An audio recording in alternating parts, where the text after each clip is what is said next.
현대인들이 가지고 있는 가장 심각한 문제 중에 하나는 세상에 대한 지식은 점점 많아지고 있는데 정작 자신에 대한 지식은 점점 줄어드는 것입니다. 세상이 어떻게 돌아가는지, 그리고 요즘 과학기술이 발달해 가지고 세상 속에서 새로운 많은 것들이 발명되어지는 시대를 살아가고 있지만 정작 중요한 우리의 존재에 관한 질문들, 나는 누구인지, 나는 어디서 와서 어디로 가고 있는지, 그리고 내 인생의 목적은 무엇인지, 이런 근본적인 문제들에 관해서는 사람들이 관심도 갖지 않고 이제는 생각조차 하지 않으려는 시대를 살고 있습니다. 그러다 보니 자신이 얼마나 소중한 존재인지 알지 못합니다. 불의와 적당히 타협하는 것을 지혜라고 생각합니다. 작은 고난에도 쉽게 낙심하게 되고 선한 영향력을 끼치지 못합니다. 수고는 수고대로 하고 인생 말년에 헛됨을 노래하기도 합니다. 여러분은 어떻습니까? 오늘 하나님의 말씀을 듣는 서두에 여러분에게 도전하며 질문하겠습니다. 여러분은 내가 누구인지 분명한 정체성을 가지고 있습니까? 여러분은 인생의 목적을 알고 목적이 이끄는 삶을 살고 있으십니까? 오늘 본문에 보게 되면 바울은 자신이 사도로 부름받은 목적이 무엇인지를 구체적으로 언급을 합니다. 다른 바울 서신들을 보게 되면은 나는 하나님께로부터 부름받은 사도다, 이렇게 짧게 한 문장 정도로 언급을 하는데, 유독 오늘 디도서의 본문의 말씀을 보게 되면 자신이 사도로 부름받은 목적이 무엇인지를 구체적으로 세 가지로 기록을 합니다. 1절에서 2절 상반절입니다. 하나님의 종이요 예수 그리스도의 사도인 나 바울이 사도 된 것은 하나님이 택하신 자들의 믿음과 경건함에 속한 진리의 지식과 영생의 소망을 위함이라. 사도로 부름받은 목적을 세 가지로, 첫 번째로는 하나님이 택하신 자들의 믿음과 죄인들에게 예수님을 믿는 믿음을 전해주는 통로로 부르셨다고 하는 것, 두 번째는 경건함에 속한 진리의 지식과 그들에게 진리를 아는 지식을 다져주는 것, 세 번째는 영생의 소망을 위함이라 그들 안에 영생에 대한 확실한 기대를 심어주는 것, 자신을 부르신 목적이 무엇인지를 아주 구체적으로 분명히 알고 있었습니다. 그리고 또한 그는 디도에게 편지하면서 이렇게 기록을 합니다. 5절 말씀 가서 봅니다. 내가 너를 그레데에 남겨둔 이유는 남은 일을 정리하고 내가 명한 대로 각성의 장로들을 세우게 하려 함이니. 바울이 1차로 로마 감옥에 투옥되었다가 잠시 풀려나게 되었습니다. 그때에 그레데라고 하는 곳에 가서 교회를 세우고 조직을 하고 안정을 시키는 일을 했습니다. 그리고는 그곳을 떠나게 될 때에 디도를 남겨두어서 그레데 교회를 섬기게 했습니다. 이후에 바울이 세월이 좀 지나서 디도에게 편지를 쓰는 것입니다. 내가 너를 그레데에 남겨둔 이유는, 이렇게 말을 하는 것입니다. 내가 하나님께로부터 사도로 부름받은 분명한 목적을 아는 것 같이 너도 내가 너를 그레데에 남겨둔 이유, 그 목적을 알고 주어진 일을 감당해야 한다. 여러분, 바울이 이렇게 목적을 강조하는 이유가 무엇입니까? 자신에게 주어진 목적, 그리고 하나님 앞에서의 동역자에게 주어진 목적에 관해서 언급을 하면서 그것을 강조하는 이유가 무엇입니까? 목적을 알고 목적을 이끄는 삶을 살아갈 때에 바른 방향으로 걸을 수 있기 때문입니다. 아주 중요한 말씀이기 때문에 한번 따라합시다. 바른 방향. 인생에서 더 중요한 것은 시간이 아니고 방향입니다. 여러분이 시간 관리를 잘 해가지고 열심히 인생을 살아도 인생의 방향이 잘못되어 있으면 결코 성공하는 인생을 살아낼 수 없습니다. 방향이 잘못된 열심은 자신을 파괴할 뿐만이 아니라 다른 사람까지 파괴할 수 있습니다. 열심히 일하는 사람들에게 있는 위험성 가운데 하나는 방향이 잘못되어 있어요. 바른 방향으로 바른 걸음을 걸어가야만 그 인생이 성공하게 될 것이고, 이를 위해서는 삶의 목적을 알아야 합니다. 저는 어렸을 때에 경기도 김포 작은 시골 마을에서 자랐습니다. 추운 겨울이 되면은 눈이 많이 내렸고, 눈이 오는 날에는 여러 가지 일들을 행한 것을 보게 되는데요. 어렸을 때의 친구들과 어울려 가지고 놀았던 추억들 몇 가지 말씀을 드리면, 눈싸움 했던 것, 그리고 산토끼 잡으러 갔던 것. 이 토끼잡이가 눈이 오면은 쉽거든요. 토끼는 위로 올라갈 때는 잘 올라가지만 내려올 때는 앞다리가 짧아서 잘 못 내려옵니다. 여러분 모르십니까? 그래서 이때 눈 올 때에 토끼 사냥을 하게 되고 어쩌다 한두 번 잡았던 기억도 있습니다. 때로는 시골에서 무슨 놀이기구가 없다 보니까는 시멘트 포대, 그걸 가지고 언덕 위에서 눈을 타고 내려왔던 것들, 이런 것들에 대한 기억들, 그 중에서도 한 가지는 눈길을 누가 똑바로 걸어가는지 친구들과 시합하는 것입니다. 그 시합에서 이기는 비결이 한 가지 있는데요. 내가 똑바로 걸어야지 라고 마음을 다지면서 자꾸 뒤를 돌아본다든지, 아니면은 자기 발을 보고 앞만 바라보게 되면 10중 8구 삐뚤빼뚤 걷게 되어집니다. 똑바로 걷는 방법은 출발할 때부터 저 앞에 목표점을 정하고 그것을 주목하고 걸어가야 합니다. 바른 방향으로 바른 걸음을 걸으려면 목적을 알고 목적이 이끄는 삶이 되어야 합니다. 성경을 보면 바른 방향, 바른 걸음으로 선한 영향력을 끼친 신앙 위인들에게는 공통점들이 있는데요. 여러분이 성경에 등장하는 신앙 위인들의 경우를 한번 연구해 보십시오. 이들에게 공통점 중에 하나는 목적을 알고 목적이 이끄는 삶을 살아간 것입니다. 본문에 기록된 대로 바울은 자신이 하나님의 사도로 부르심 받은 목적을 분명히 알고 그 이후에 목적이 이끄는 삶을 살았습니다. 그 결과 인생 말년에 이렇게 고백합니다. 디모데후서 4장 7절과 8절, 나는 선한 싸움을 싸우고 나의 달려갈 길을 마치고 믿음을 지켰으니 이제 후로는 나를 위하여 의의 면류관이 예비되었으므로 주 곧 의로우신 재판장이 그날에 내게 주실 것이며 내게만 아니라 주의 나타나심을 사모하는 모든 자에게 도니라. 한마디로 내 인생은 성공이라는 것입니다. 바울이 이 고백을 할 때의 그의 상황은 참 기막혔습니다.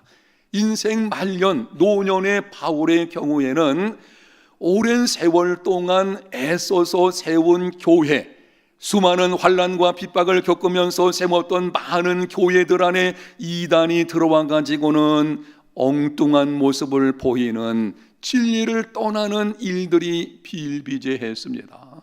바울과 함께했던 많은 사람들이 등을 돌리고는 떠나버렸습니다. 바울은 로마 감옥에 갇혀서 비참하고 열악한 가운데 이제는 죽음을 기다리는 상황이었습니다. 그럼에도 바울은 고백을 하기를 내 인생은 성공하는 삶이었다. 왜 그렇습니까? 목적을 알고 목적이 이끄는 삶을 살았기 때문입니다. 예수님의 경우도 그렇습니다. 예수님이 십자가에서 7 말씀을 하셨는데요, 그 말씀들 가운데서 가장 놀라운 것이 6번째 말씀입니다. 다 이루었다. 당시 상황을 보게 되면 도무지 이해가 되지를 않습니다. 아니, 다 이루셨다니. 예수님의 상황을 보게 되면 오히려 이루지 못한 것들이 훨씬 많아 보입니다.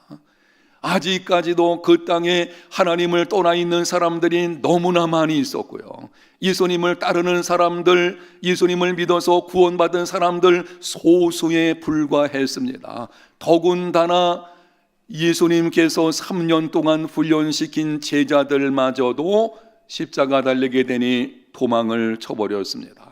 그렇게 예수님을 따르겠다고 나왔던 수많은 사람들, 이제는 오히려 예수님을 향해서 조롱하고 멸시하는 것을 보게 됩니다. 그런데 다 이루었다니 어떻게 그렇게 말씀을 하실 수가 있습니까?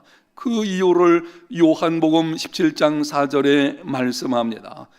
아버지께서 내게 하라고 주신 일을 내가 이루어 아버지를 이 세상에서 영화롭게 하였사오니, 하나님 아버지께서 하라고 하신 모든 일을 이루셨기 때문에, 바꿔서 말씀을 드리면 이 땅에 오신 목적을 다 이루었기 때문입니다. 복음서에 기록되어진 예수님의 일생을 보게 되면 예수님은 언제나 목적을 알고 목적이 이끄는 삶을 사셨습니다. 사랑하는 성도 여러분, 많은 일을 했다고 성공이 아닙니다. 많은 것을 내가 얻어서 가지고 있다고 해서 그것이 다 성공인 것도 아닙니다. 인생의 진정한 성공은 목적을 알고 목적이 이끄는 삶을 살아가는 것입니다. 하나님께서 나를 이 가정으로, 하나님께서 나를 지금의 이 직장으로, 하나님께서 나를 내가 출석하는 이 교회로, 하나님이 나를 이 사업장으로 보내신 이유, 목적을 분명히 알고 그 목적이 이끄는 삶을 살아갈 때에 진정한 성공이 이루어지게 되는 것입니다. 사람들은 많은 일, 많은 것, 여기 관심이 있어요. 그래서 그것을 성공이라고 하지만 여러분이 하지 못한 일들에 대해서 많이 후회하거나 하지 마십시오. 내가 많은 일을 하지 않아도 괜찮습니다. 중요한 것은 하나님이 나를 통해서 이루시기 원하시는 목적이 있어요. 그 목적을 행하며 살아가는 삶, 바로 이것이 성공하는 인생을 사는 것입니다. 목적을 알고 목적이 이끄는 삶이 되려면 어떻게 해야 하겠습니까? 이 말씀도 여러분이 꼭 기억해야 되기 때문에 한번 따라합시다. 분명한 소명의식을 가져야 한다. 소명이라는 말은 하나님이 부르셨다는 것입니다. 소명의식을 갖는다는 것은 하나님이 나를 현재 있는 곳으로 부르셨다는 것을 확신하는 것입니다. 내가 지금 있는 그곳, 가정이든지 교회든지 직장이든지 사업장이든지 내가 일하고는, 그리고 내가 머물고 있는 그곳으로 하나님이 보내셨다는 것을 확신하는 것, 이것이 바로 소명의식이고, 이 소명의식을 갖게 되면 이런 질문이 따라오게 됩니다. 한번 들어보십시오. 하나님이 나를 이곳으로 보내셨다. 그럼 그 다음에 나오는 질문은 이것입니다. 왜 보내셨을까? 하나님이 나를 이곳으로 보내신 이유가 무엇일까? 바로 목적 진솔의 문제인 것입니다. 소명의식을 가질 때에 그때의 목적이 무엇인지를 알아가는 삶이 이루어지게 되는 것이고, 그 목적을 알게 될 때에 목적이 이끄는 삶을 살아낼 수 있는 것입니다. 저는 기도 응답으로 우리 교회 담임 목사로 부임했습니다.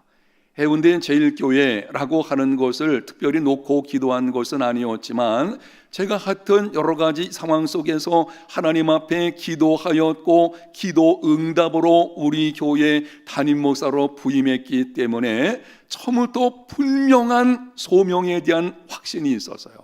하나님이 나를 이 교회로 부르셨다. 그 소명의식이 제가 부임할 때에 이런 질문을 가져오게 했습니다. 하나님이 나를 해운대 제일교회 담임 목사로 부르신 이유가 뭘까? 내가 해운대 제일교회에서 목회하면서 해야 할 것이 무엇인가? 이 질문을 가지고 하나님 붙들고 씨름하는 중에 나온 것이 바로 우리 교회 사명과 비전들인 것이고, 주보 뒷면에 기록되어진 사명, 해운대 제일교회 사명, 그리고 비전 5가지 바로 여기서 나오게 된 것입니다. 분명한 소명의식이 목적을 결정하게 하고 그 목적이 이끄는 삶이 성공하는 인생을 사는 것입니다. 2001년 9월 11일 이슬람 과격단체의 테러로 뉴욕 세계무역센터가 자욱한 연기로 뒤덮였을 때였습니다. 탈출자로 가득한 비상 계단에서 유독 거꾸로 올라가는 사람들이 있었습니다. 건물이 무너지니 사람들이 너도나도 황급하게 계단을 따라서 내려오는 중이었습니다. 그런데 거꾸로 올라가는 사람들이 있었어요. 이들이 바로 소방관들입니다. 그리고 그들은 거꾸로 올라가는 가운데 어떤 사람이 이렇게 물어봤습니다. 왜 당신들은 이 상황에서 올라가고 있습니까? 그들이 대답을 하기를 이것은 나의 일입니다.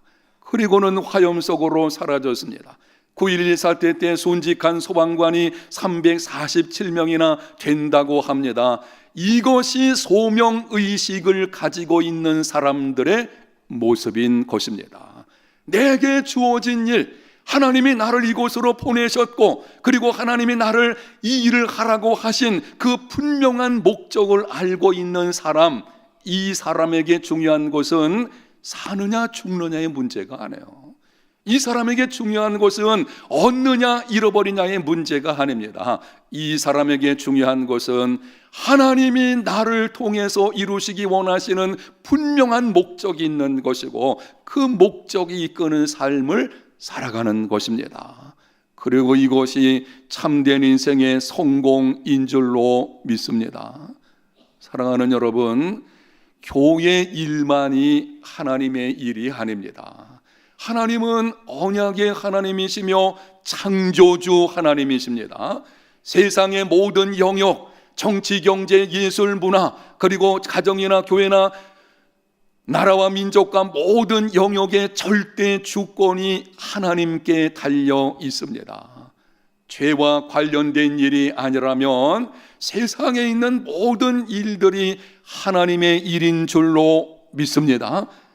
저는 우리 해운대 제일교회 성도들이 제가 반복해서 설교 시간에 말씀드리지 않습니까? 여기에 대한 분명한 의식을 가지고 있어야 돼요.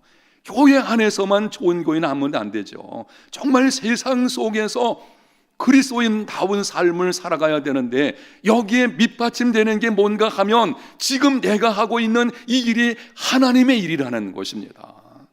교회에서 일도 하나님의 일이요, 여러분이 지금 하고 있는 일도 하나님의 일입니다. 여러분에게 확인하면서 질문합니다. 여러분은 하나님이 여러분을 지금 있는 곳으로 보내셨다는 분명한 소명의식이 있습니까? 여러분은 여러분이 하고 있는 그 일에 대한 하나님께서 내게 주신 목적이 무엇인 줄 알고 목적이 이끄는 삶을 살아가고 있으십니까? 그렇다면 그 삶을 계속 살아가십시오. 그러나 그렇지 않다면 내가 지금 있는 이 직장이나 사업장이나 여기 일에 대해서 나의 목적이, 내 삶의 목적이 무엇인지를 분명히 알지 못하고 있다면 잠시 좀 시간을 내셔서 하나님 붙들고 씨름하십시오. 하나님 그분에게 좀 여쭈어 보십시오. 하나님, 나를 이 직장으로, 이 가정으로, 이 교회로, 이 사업장으로 보내신 이유가 무엇입니까? 내가 여기서 무엇을 하기를 원하십니까? 많은 그리스도인들이 직장 생활하면서 마땅히 해야 할 일을 알지 못하고 살아가는 불행한 일들이 있는 것을 보게 됩니다. 그러면 세상은 변하지 않습니다. 우리는 세상의 소금과 빛으로 부름받은 사람들입니다. 때문에 분명한 목적을 알고 목적이 이끄는 삶을 살아가야 합니다. 하나님께 기도하는 중에 하나님의 뜻을 알고자 하면 하나님께서는 반드시 말씀해 주실 줄로 믿습니다. 성경에 그렇게 약속하셨어요. 뜻을 알고자 하면 말씀하신다 그랬거든요. 여러분이 정말 여러분 인생에 대한 하나님의 목적을 알기 원하는 그 귀한 마음으로 간구하면 하나님께서 말씀해 주실 것이고 성령의 도우심을 힘입어서 목적이 이끄는 삶이 되시기를 바랍니다. 오늘 하나님께서 우리에게 이렇게 말씀을 하십니다. 목적을 알고 목적이 이끄는 삶을 살라.